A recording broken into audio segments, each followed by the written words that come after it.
Hello, everybody. Welcome to Week's End.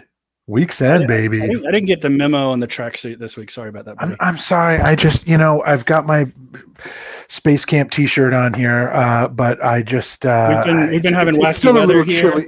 It's a little chilly in New England. Let's just say that. We went from 75 degrees yesterday down to 40, and storms have been all over. I heard about that.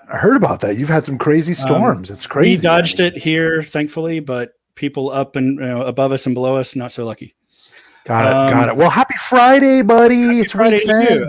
I'm glad we're back because we took a break last week. We did. I think this is our 39th show. So 39. We're coming up on the big 4-0. And I'm excited about today's show because of our special guest, of course. But what are the couple of shout outs you want to give to begin with? Well, let's see. We have so much to talk about. I do want to remark the fact that we did lose an important man today. I don't know if you heard about this, but Glenn Lunny, who is one of the famous flight directors from the Apollo program, passed away a few hours ago. Really good man. He was in the room, as they say, for Apollo 11 landing on the moon, and was also a key participant during the Apollo 13 crisis. But he went on to do Apollo Soyuz and all sorts of other wonderful things, Skylab. And so great man.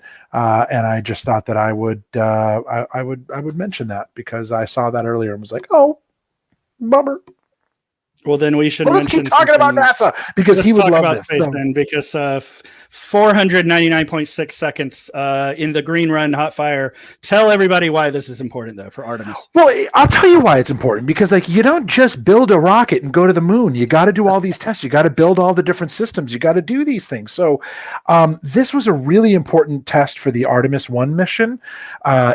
These green fire tests are incredible to watch. I'll tell you what my favorite part of watching it yesterday was the fact that you and I were in a meeting at the time, clearly not paying attention to the meeting and clearly watching the test. I was watching your face the whole time. Whoa. Okay. But I love watching these tests. I love hearing it, and you can, you really get a sense. It was interesting to see at one point. I don't know if you noticed this, Ryan, but towards the top of the engines where they're mounted to the test platform, something caught on fire and it was burning pretty bad. Now, I don't know if that was expected or not. I haven't heard any reports from NASA on that, but I was like, uh-oh. I saw it, but that's another one of those things where I'd love to be. I'd love to be there when it happens. It seems to me I've set up a Google alert now for all the NASA projects because it's so hard even to keep track of everything. The fast pace in which all of these missions are moving. Yeah, it's incredible. And that one of these days you and I are getting the call and we're going to be astronauts and it's going to be great. Totally. That's going to be like space cow. I think it's going to be like real life space cowboys, right? It is. It is. So Russia has been in the news for different reasons, but I think we want to tie it back to nerdy stuff. So you found this new story about the design of the Soviet shuttle. Yes, the Buran space launch system. Now, you may remember a few years ago, Buran was in the news again because there was an abandoned buildings explorer that had gone out to Kazakhstan, gone out to Star City, and he actually, or not Star City, went out to where they do all the launches, and he found the two Buran shuttles abandoned in their warehouse building. I don't know if that's the right term for essentially their version of the vehicle assembly building, and they were just sitting there. So they were in the news again. I know the only thing I ever knew about Buran was that it looked like our shuttle and it launched once, but I did not realize it was technically and strategically superior to our shuttle. I never knew that. It could carry more weight. It was designed to be far more modular. It had a fully automated guidance system that was different from the shuttle. It just did some really cool stuff. So if you get a chance, follow me at Graeme Knows and definitely find this article and take a read because I learned a lot, including if you scroll down a little bit through that thread there, buddy, including the fact that the Buran's booster system was supposed to be used to don't worry about it, to put this giant space laser up there, but it burned before it got up into orbit. No, okay. I took it off the screen, but I was just laughing at you doing the deep cut on Real Genius. Love it. Well, it is a deep cut. I mean, come on, dude. That is. And so what's funny about this is I wondered, was this public news at the time? And did this I mean, I know Strategic Defense Initiative probably inspired Real Genius, but like, did they know about this? Because this is actually closer to what they're trying to build in that movie. So another thing, I had never heard of Polyus, I guess it's called. I don't know. This blew my mind away. So anyway, that's it. Shuttle brands. Of lasers and secret initiatives and things of that nature. I think I want to bring on our guest to talk about let's do some that. really cool stuff. All right, so welcome to the show, Suzie. How are you? Thank you. Excited to be here. And Suzie McCarthy, welcome to the show, everybody. So Suzie and I go way back. We've worked like on and off on a bunch of projects over the years in the tech marketing space. And yes, and Suzie and I go way back to, let's see, 3:55 p.m. today. Right. So really exciting. Might have been 3:54. It could have been. So Suzie, I have known you so long, and I think we've been drunk in a lot of cities traveling. However, I learned something new about you today, and that is that you have an unhealthy obsession with Funko Pops. Yeah. So I wanted to start there because it's going to lead into our discussion about Wanda Vision, of course. But I wanted you to show off some of your rare Funko Pops and some of the ones that are folks probably haven't seen related to the show that everybody's been geeking out about. All right. I love it. Yes. Full disclosure. And in full disclosure, I have some to share too. So we're all going to join in. Ooh, so do I. Join in my shame. Yes, we will. But yeah. So I began my Funko Pop journey because I wanted to do 2 different cosplays for New York Comic Con a few years ago. And so I was doing Captain Marvel, and then I was doing Chandra Nalar from Magic the Gathering. And it's actually pretty hard to find like a 360 view. And so I was like, wait a second, why not just get the Funko Pops? And so this is my Chandra one. Oh, that's clever. It worked really well. So you mean you use the Funko Pop to influence and help design the costume? Yeah. I think that's smart. Oh, that's brilliant. I think you can map the design. It works really well. Like you said, if you're starting, I guess in that, I don't know how expert you are of a cosplay designer, but I mean, I know it's complicated. Yeah, I mean, I was happy with how it turned out. It took me a million, but like, for example, Captain Marvel, it's actually really hard to get like a full picture to be like, all right, where does the utility built like go, right? Like, because you're just getting the action shots. And so when you're really trying to build that, it's like really complicated. So that was, shall we say, my excuse for my entry point. It's a valid excuse. And of course, my husband is a big Jace fan in Magic the Gathering. So when we play, he has his Jace out, and I have my Chandra out, and we we duel. Love that. All right, and then I have a few because I just had to. I had to get my baby. Oh my gosh! I've been looking for that one. I've been looking for that one because if you look, that's my pre-order. I'm gonna change. I gotta change my view here. Yes. But if you look over my shoulder, I have 3 or 4. So I have animatronic, I have plush, and then I have a piggy bank, which is actually a cartoon character. So well, this is my Ahsoka Tano shirt. Kind of. Oh, nice. Love it. Yeah, and then the only other one, but then I got this like right before there was an issue with her, but I still really like her character, Cara Dune. You know, I struggle with that because I really liked the character, and we need more strong female characters. And so when she went down, when cancel culture, or whatever you want to call it, because look, the stuff she was saying was abysmal. It really bummed me out. And it was one of those things where it was like, can they get a different actress? Like can we work on this somehow? And I've heard that might be happening. They and there's kind of the hope. I will say I've been waiting for like a super badass female character in Star Wars. Yeah. I was excited for Rey. Oh God, things went in a different way, but like kind of picking up the Leia mantle, right? Especially we know from like the extended universe just how badass Leia is, and with Cara Dune, you have so many great action scenes. And I was like, yes, this is my girl. And then Yeah. Anyway. We have theories on how this could play out, Graeme and I. So I think we should have a whole another show devoted to where is Star Wars going from here.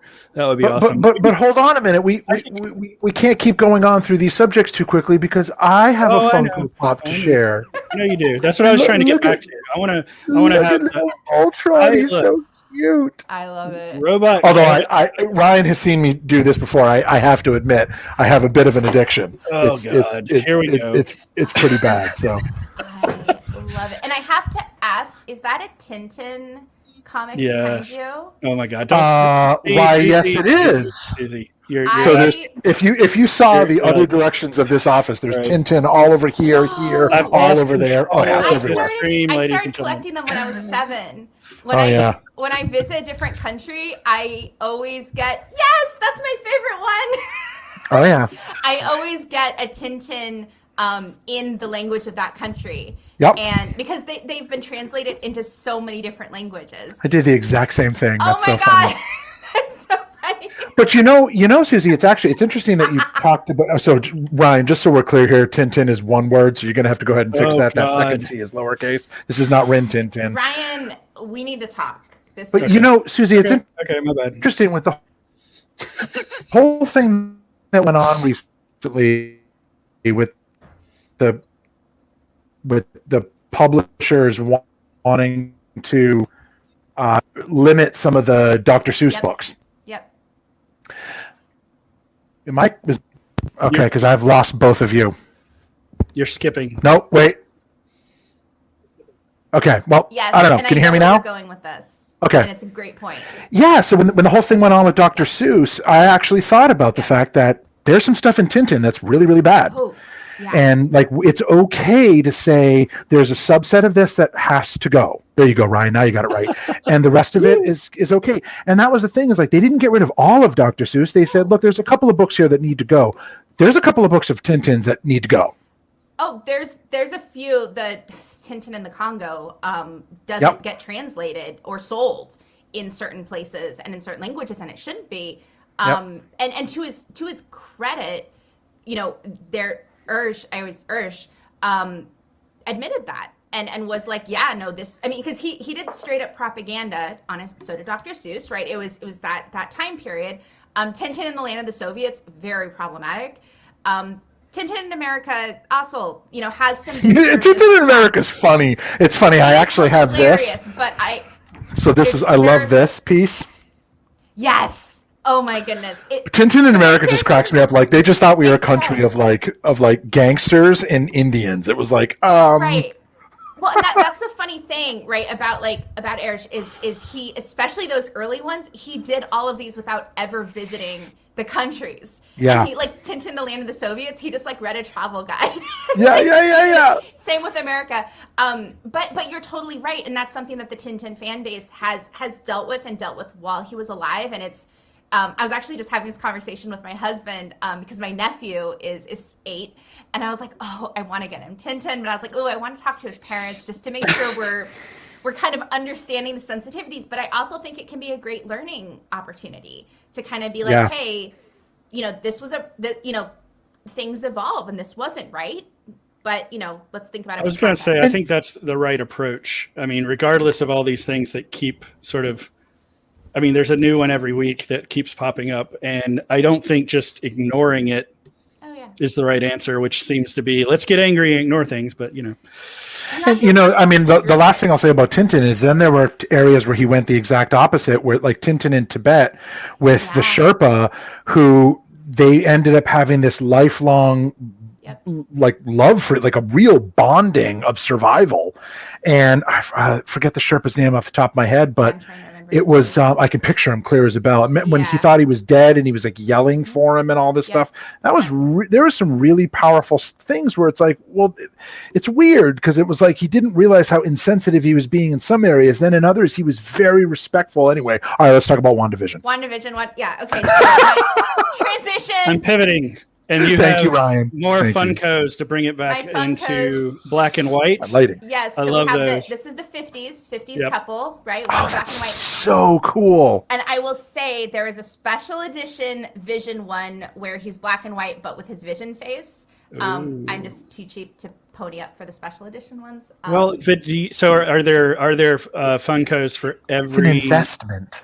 every decade from the show, or how many would you say there are? Yeah, so the original ones, they released 6 originally. So there's those 2. Then here's the 70s. Yep. I love this one. Yes.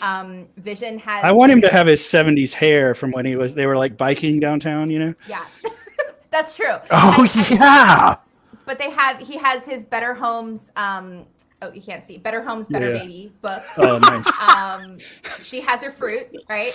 And I don't know if you saw, but like fans' theories were like all over what book is he holding? Oh, yeah. They released these pops. Well, that's the thing. I feel like I need to rewatch the show now. I don't know how many times you've watched it, but I've only been through once, and I feel like if we go back, there's going to be a lot. I mean, so many.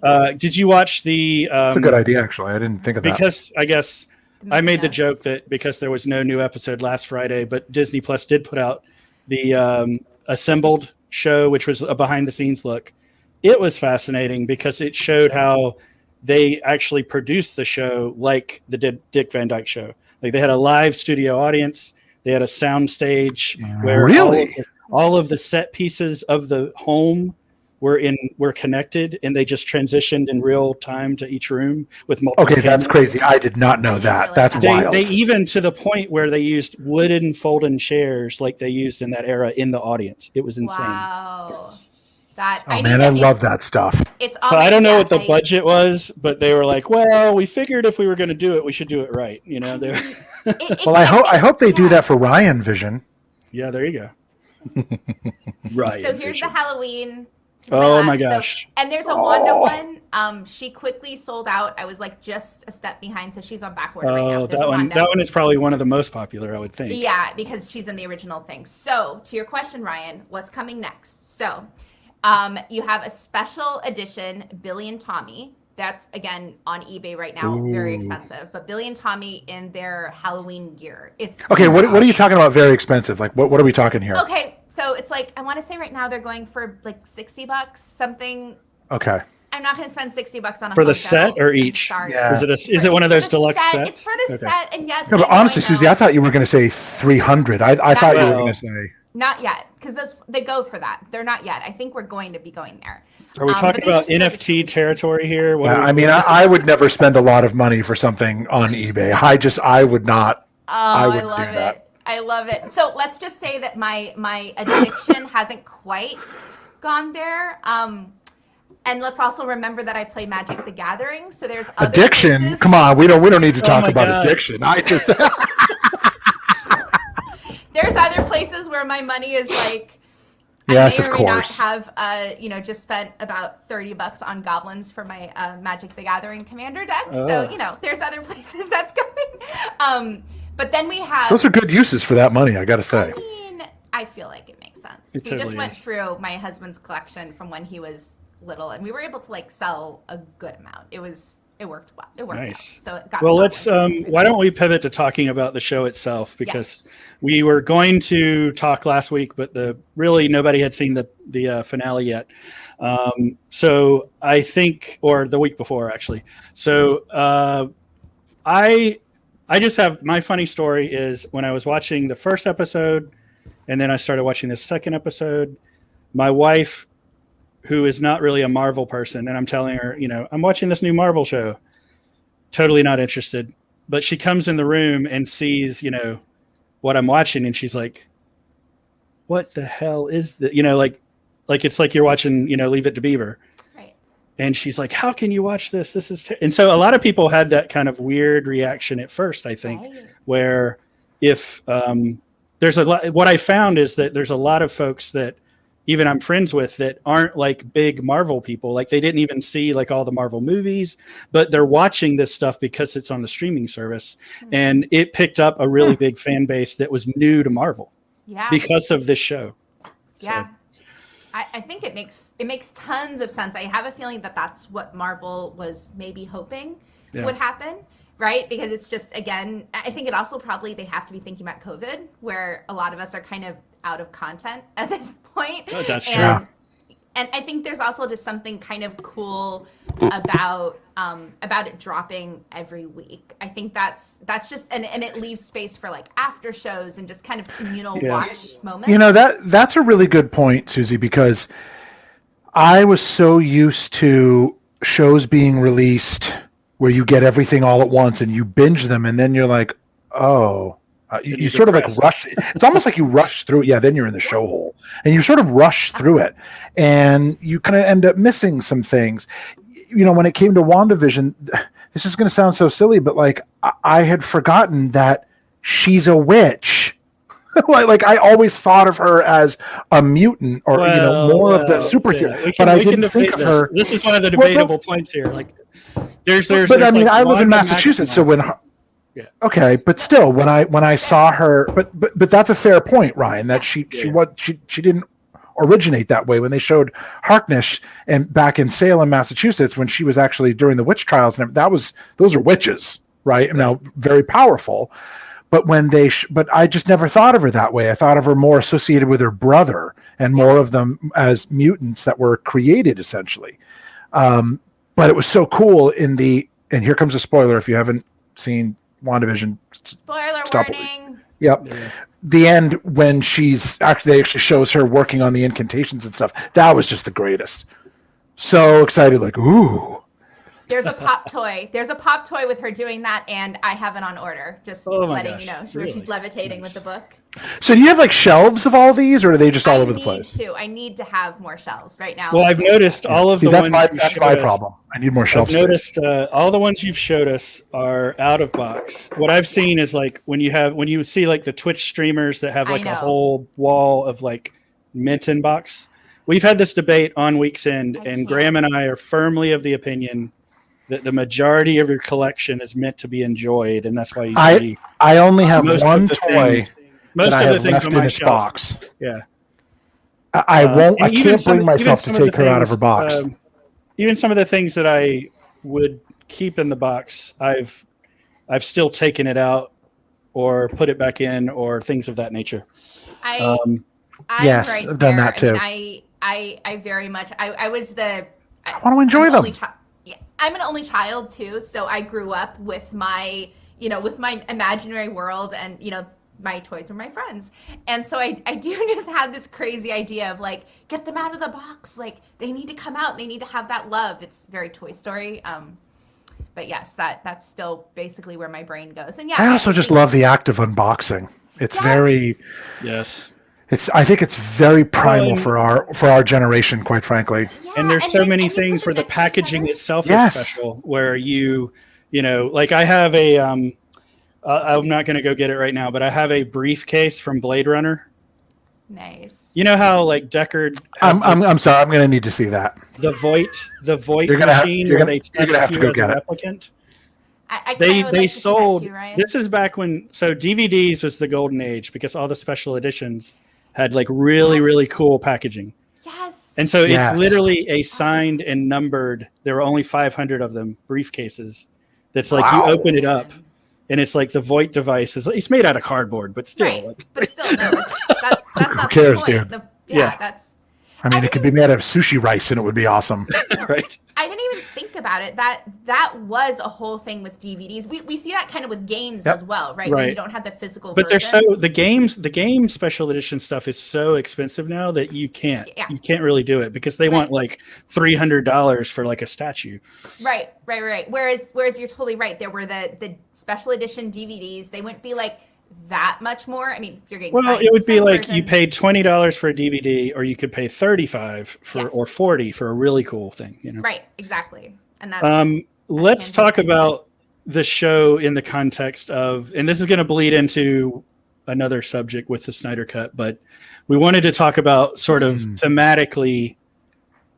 I think this was another part again of bringing in new fans potentially, and just really the fan love that you would have for that era of TV, for the characters that people already know and love from Avengers, but just the subject matter of where this went, coming out of this tentpole movie, right? Where there's sacrifices being made, but it's still action set pieces at the end of the day. This went really, really deep into grief. So I wanted to hear your thoughts on that. Yeah, I was really impressed. I mean, I'll say as someone who is part of the mental health community, kind of, you're looking for that representation. And it's just, I've learned not to expect anything from pop culture, right? There's a difficult storyline and they're like, oh, but it's all flowers and roses, or, oh, they're so strong and they're moving forward. Someone dies and it's like, but it's okay, I have to continue on. And we know that that's not how life works, right? As we were getting like week after week of Wanda, I kind of had this like feeling in my stomach where I was like, are they going to do this? Like, is this really going to go? Because we know from House of M, we know that Wanda is that deep character, does have those flaws, right? Or does just have that complexity. And that's part of the story. And we know that Elizabeth Olsen early on said that was one reason she would, she'd love to do House of M, but she didn't actually think that they would ever let her do that. Yeah.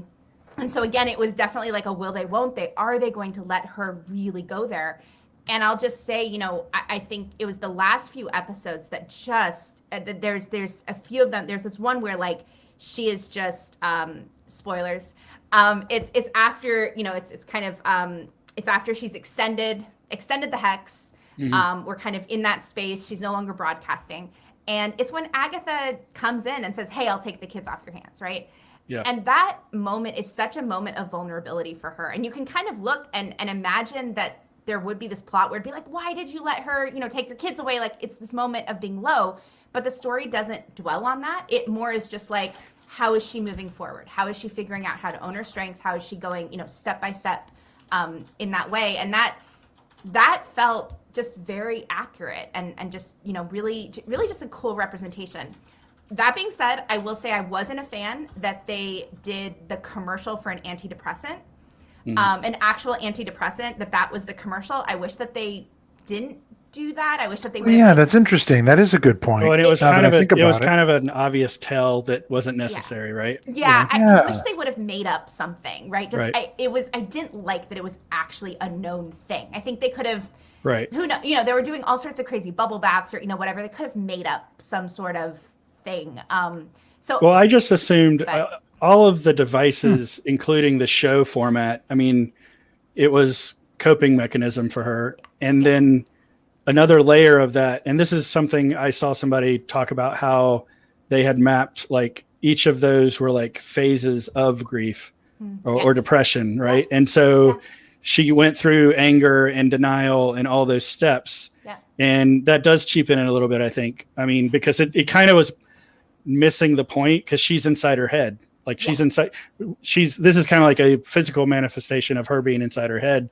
And she manifested literally children that she doesn't have and a husband that she doesn't have and all these things. Which is, it's so, I was mentioning to my therapist, I was like, you need to see this, because I feel like it's a great way to relate to people, because I know, I've talked to people who maybe maybe they haven't been dealing with depression or, whatever, but that grief will hit you, and, it'll hit anyone, and it can catch you off guard, and you don't know what to do with it. And so what a great way to broker that conversation, right, with people.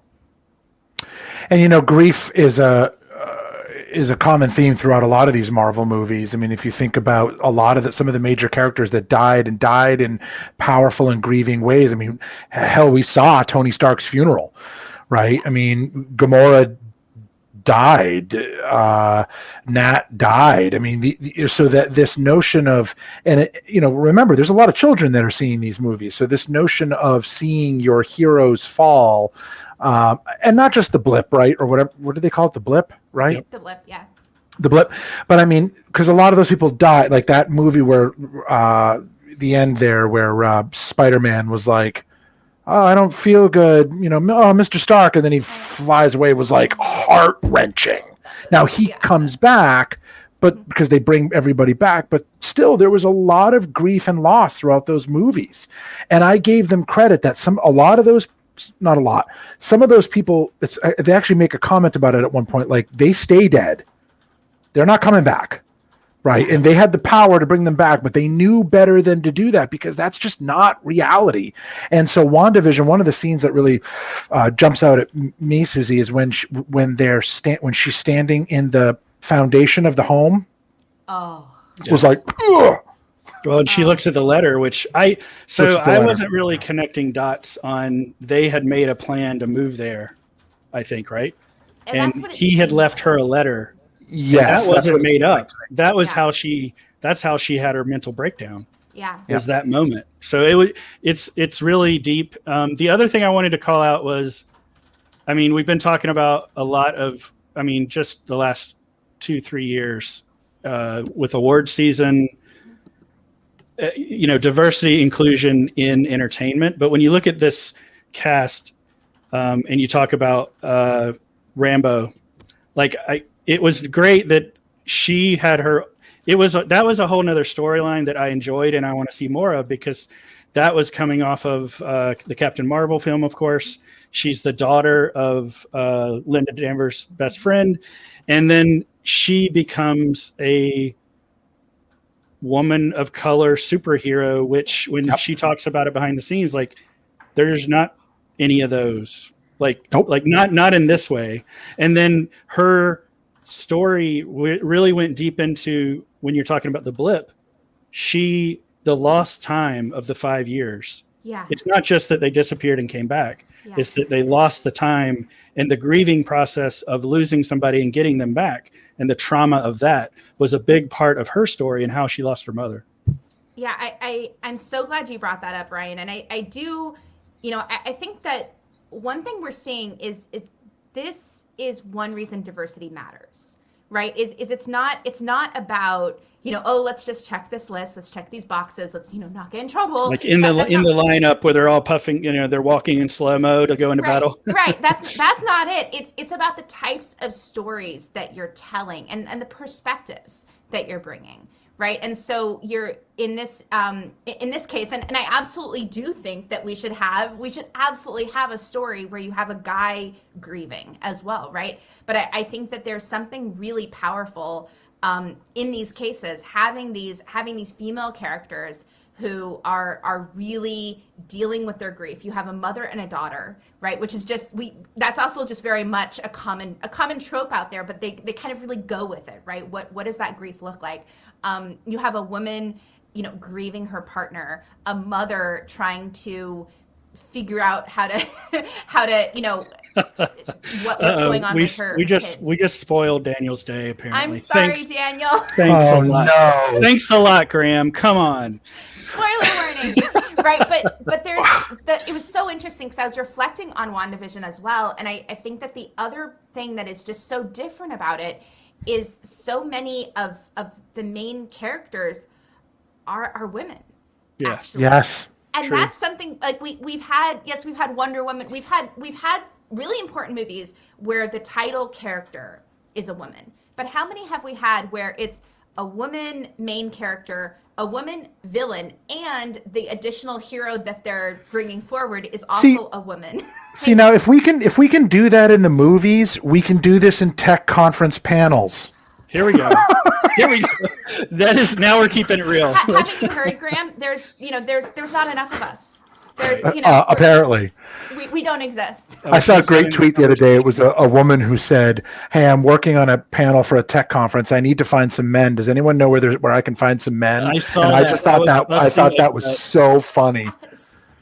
So it's so crazy. So you brought up the story of I want to pivot to Cyborg's story for a minute. So you might have to go on mute, or you might have to go on into the white noise deprivation chamber. Well, somebody just wave when it's time for me to come back. That's cool. Okay. Have we explained that Graeme hasn't seen it yet? He has not seen it yet. But so the Snyder Cut is here, ladies and gentlemen, and it's a long endeavor. But I want to nerd out for a second and show you that I have Nightmare Batman and the demon. The demon. What's the parademons? Yeah. In Lego form, ladies and gentlemen. And this is one of the only models that you're ever going to see where, look, Batman has a gun with a Joker symbol on it. I love it. Because I'm going to tell you what, Batman was killing some mofos in the Snyder Cut. I mean, the gloves are off, ladies and gentlemen. This is a different universe. But just to catch everybody up, because my wife was like, she sent me a text last night. She's like, so I'm fixing some pasta in case you want to, like, you know, log off your laptop and come enjoy some food or something. And I'm like, yeah, I need to carb up for the 4 hours. What are you talking about? So the Snyder Cut, for everybody that doesn't know, is essentially the original vision for Zack Snyder's Justice League film. It's been restored to, I guess, what he originally had in mind for it. I'm going to have to kill Graeme because I'm trying to talk about serious stuff here. So yes, let's spend a couple of minutes because this there's another tie into this grief. I mean, Batman has always been about grief and anger, but the central character to this story, and without getting into all the Hollywood drama of how this didn't happen in Joss's movie, but happened now in Zack's original, you know, bringing the original back to life, is Cyborg, right? So I just wondered, like, how did you interpret this, and did this change the film for you or not, or did it redeem it? What did it do for you? Yeah. So I'll be honest. I am coming at it from a non-comparative perspective because I was so irritated about Batman versus Superman. I did watch Justice League. However, geeking out, loving my YouTube shows, I've seen the side-by-sides, and I just, like, the visuals are just gross. Well, man, the story itself is so different. That's what I heard, right? And that was the main thing, is I was like, this is just an action movie. This isn't what we wanted, right? I mean, I'm going to tell you, like, the first 10 minutes into the Snyder Cut, it felt like they had filmed an entirely different film. Yeah. I mean, and we're going to talk about some other nuance to that and bring Graeme back on. But to me, all of the, like, I think you were saying this before we came on the show, like, the character development, the character arcs. I know it's a 4-hour film, and I know they sort of made it into an episodic thing so that you could kind of, I guess, divide it up. But I wish they would have leaned a little bit more into that. I was, so that, I don't know, that was, well, the original, I heard that the original plan, and I think they must have changed their mind, was to actually release it as an episodic miniseries. That's okay. I thought I was going, that's no, I don't think you're crazy to think that. I think they changed their mind like a couple of weeks ago and just said, nope, here's the whole thing. I think it would have been better. Because it's a long time to sit down and not just pay attention, but there's a lot that happens. It drags. I think that was, so I want to talk about character development.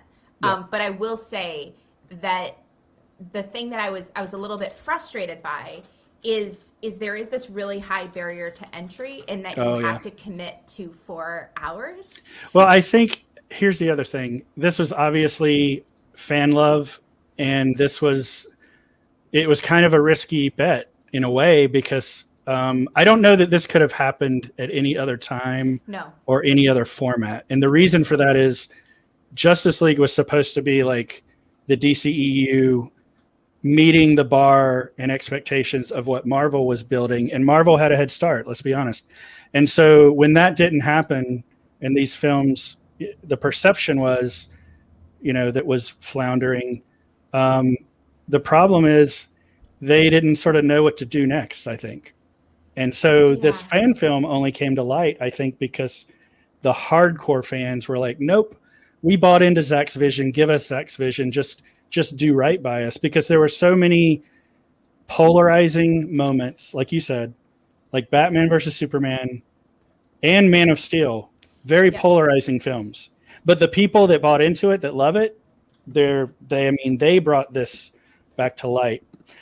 And if I remember, wasn't it also didn't kind of Ray Fisher, I think the actor who played Cyborg, I think he kind of helped that by basically saying, I had a whole storyline. I think we got bits of that. Yeah. And there's a ton of drama about who did what with how people were treated. I mean, there's a lot of things that went on behind the scenes that we won't get into today, but there's been a lot of lessons learned, I think, because the fan base essentially said, you know what, give the characters their credit, and let the people that are like wanting to see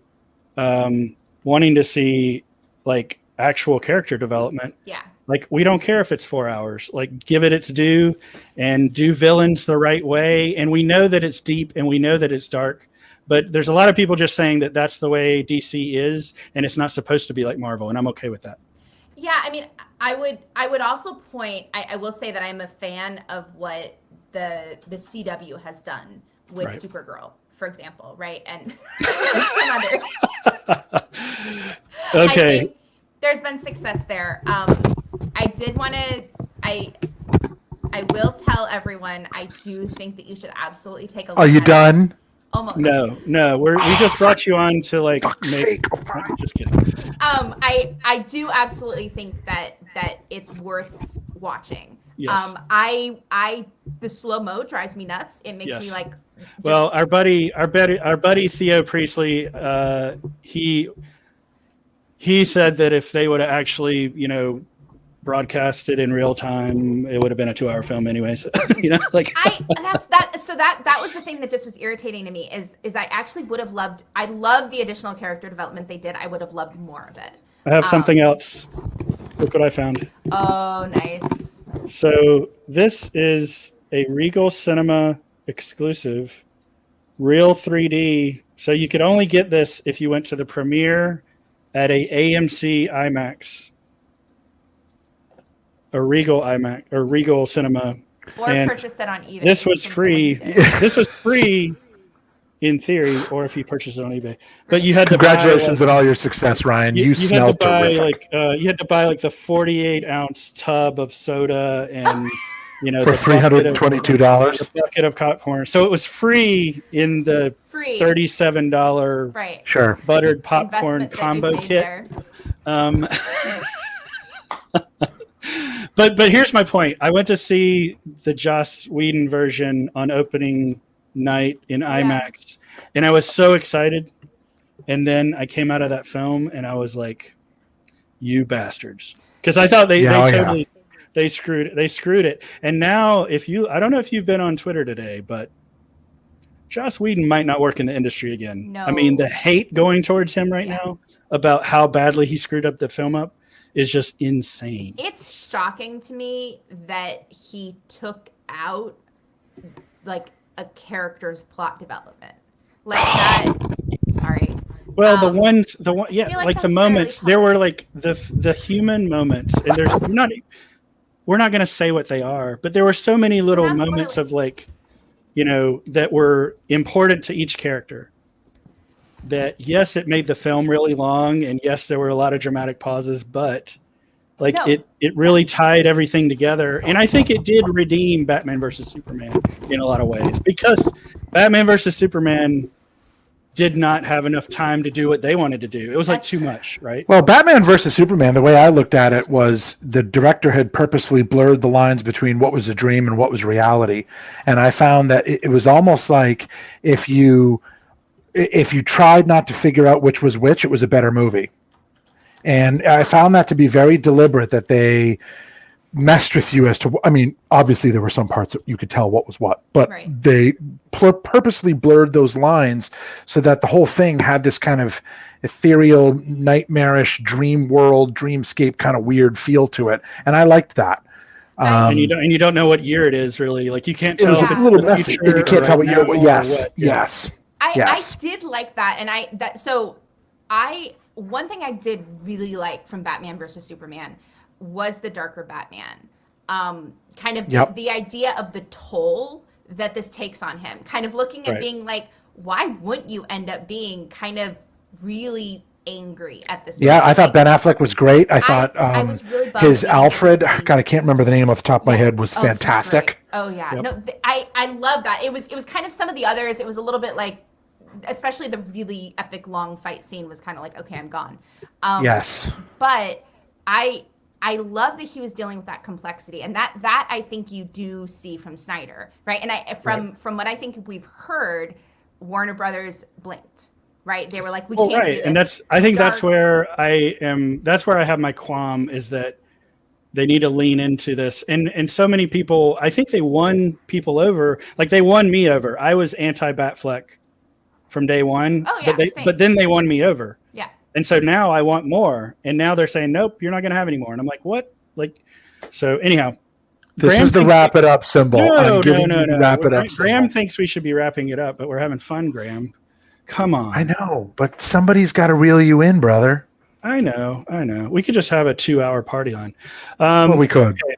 So it's a fair point. Time has no meaning. It's still COVID times. We're moving out of it, but that's a great point. Bringing it back. That's my final point I will make about this, is that Wanda Vision and the Snyder Cut are also unique products of not just the fandom getting what they want and sort of going deeper into these characters, but the fact that we're all like trapped in our house in our own form of depression, whether it's literally dealing with death, or the depression of just our new life situations, right? Being stuck in these four walls, right? I think that's why we created this show. It is why. It is why, because you and I were traveling the world doing this stuff all the time. Then we couldn't do it anymore. So we had the opportunity to actually get together and practice our skills and have some fun. And I was wondering if that's how this came about. Well, yeah, but so we used to, like, if we would go to a conference or whatever, like the last big IBM conference, like we went to the Avengers, what they call the Avengers station in Las Vegas, where it's like literally you go into like Tony Stark's garage. Like, so we used to do stuff like that in person, and now, oh yeah, he's very proud of the. Is that real vibranium? The shield? Of course it is. Is it vibranium or is it proto-adamantium? Oh, boy. No, it's vibranium. I didn't go proto-adamantium. I didn't want to go there. Like, Suzie is not screwing around. This is like, okay.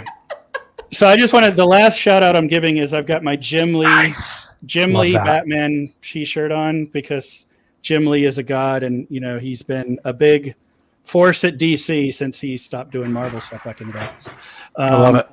Anyhow, let's talk about the final subject, which is what we are going to be doing tonight besides getting really drunk, which is watching The Falcon and Winter Soldier. Yes. What do you think, Graeme? Graeme's frozen. Uh-oh. I'm watching it. Oh, you're watching it. Okay. Oh. No other commentary? Like, what are you hoping for? Am I still frozen? No, I think you're coming back. Or you're frozen. What am I can you hear me? I can hear you. Yeah. Your video is delayed, but keep talking. Oh, you can hear me. I'm hoping that they give a chance to really develop the two characters beyond what we've seen. I mean, we've seen a lot of Bucky. I'd like to see Falcon. I mean, I think there's a lot of room for character development here. What I'm hoping is that I also love the kind of buddy comedy aspect that they showed in the trailers.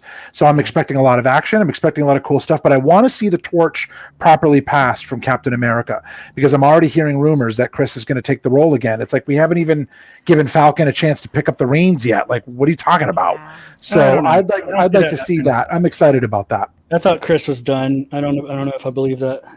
Well, he tweeted it. He's like, first I've heard of this.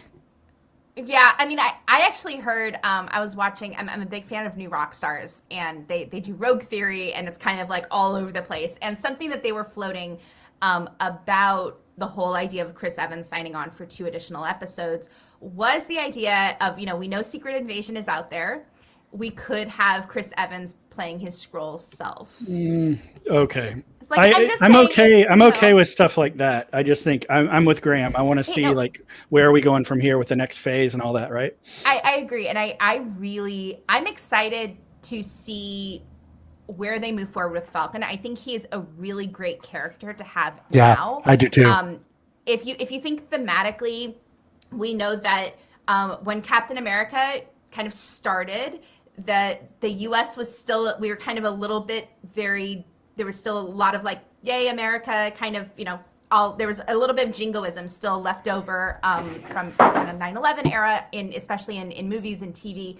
I think we've very much we've moved, we hit the Snowden era and then kind of moving past, and we've seen this in Marvel, we've seen this in a lot of places where you have the increasing skepticism, the increasing I'm a soldier, but I also should be taking doing the right orders. And I think with Falcon, you do have that a little bit in the comics, right? Where he has been burned. He's not like, Chris Evans' character, Captain America, who's like, oh yeah, yes, sir, doing this. So I'm very curious to see. And it's a much different motivation for why do they keep doing what they're doing, right? Yeah, exactly. And so I'm hoping that we might see a bit of that. I'm also really curious to see. We do have a sense that they're going to be talking about race in this one, right? Talking about who should be Captain America. What does Captain America look like? There's an idea of are they looking back at the Isaiah Bradley's character? Like where are they going there? I'm going to throw this out here too. There's not just it's that, which is super important, but his partner is a white guy from the 40s. So I mean, there's like what is that actually going to do, right? Like I don't know. Like we'll see. But that's a really interesting point. We'll see. All right. So here's what I'm going to do. I'm going to make Graeme happy, and I'm going to say, let's wrap this show. And Suzie, I feel like you have we could talk forever, so we want you to come back. So definitely, we must do this again. Open invitation, and we will continue to nerd out and go deep. Because you're the first person we found that I think can go toe to toe on talking about the books, which I'm like nerding out about already. So we're gonna do this again. Plus, I would like a detailed, full Funko Pop report every time. I want to see what's new. Right? You want to see like what's new on the Susie's shelf this week? That's a whole new segment. Hashtag Susie's shelf. Right? Susie's shelf. I love that, Ryan. I love that. It's so good. You guys, let me know. Always love to geek out. Love it. It's weekend. Awesome. Well, hopefully at some point we can get your husband on too, and then we can really make this whole thing work. Because Ryan and I are basically, Ryan, we're pretty much bromance married, right? Yeah. I don't like to talk about it. Ryan's like, nah. I don't like to talk about it, but yeah. What are you doing later? All right. Well, we're more like 21 Jump Street. We'll go with that. That's right. I get that vibe. So that's the show, folks. Thanks, Suzie, for being on the show. Thanks, all of you, for watching. Let us know what you think of the Snyder Cut. Let us know what you think of Wanda Vision. Yes. We're going to go deeper into some of this stuff on a future episode with Suzie. And make sure you watch Falcon and Winter Soldier. And let's geek out about that. Yeah, I'll tell you what. Let's just watch some of those episodes, and then let's reconvene and talk about it. That works for me. Alrighty, folks. This has been Weeks In, and you can find us at The Rab, at Graeme Knows, and at The Nats Fan on the Twitters and other social platforms of your choosing. Thanks a lot, folks. We'll see you next Friday afternoon. Look, I'm controlling the puppets.